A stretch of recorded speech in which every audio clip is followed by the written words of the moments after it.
اے قرآن سے غافل انسان، کب تک تم مجھے اپنی الماری میں بند رکھوگے؟ میں تمہارے لیے اترا تھا، مجھے ہر رات تمہارے دلوں کو میں تمہیں قبر کے عذاب سے بچا لوں گی، زمین کے اندھیروں میں تمہارا نور بنوں گی۔ میں سورۃ الکہف ہوں، مجھے ہر جمعہ پڑھو، مجھے ہر فرض نماز کے بعد پڑھو، میں تمہاری غیبی ڈھال بن جاؤں گی۔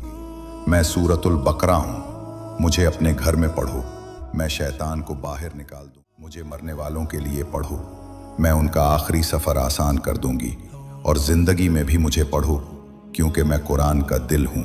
اے آدم کے بیٹے، اگر تم نے مجھے پڑھا ہوتا تو میں تمہارے حق میں گواہی دیتا اور آسمانوں میں تمہارا نام بلند کرتا۔ قرآن تمہیں پکار رہا ہے، اس کی آواز سنو، اس پر عمل کرو اور دوسروں تک پہنچاؤ۔ کیا پتہ تمہارا ایک شعر کسی کی زندگی بدل دے اور وہ قرآن پڑھنا شروع کر دے۔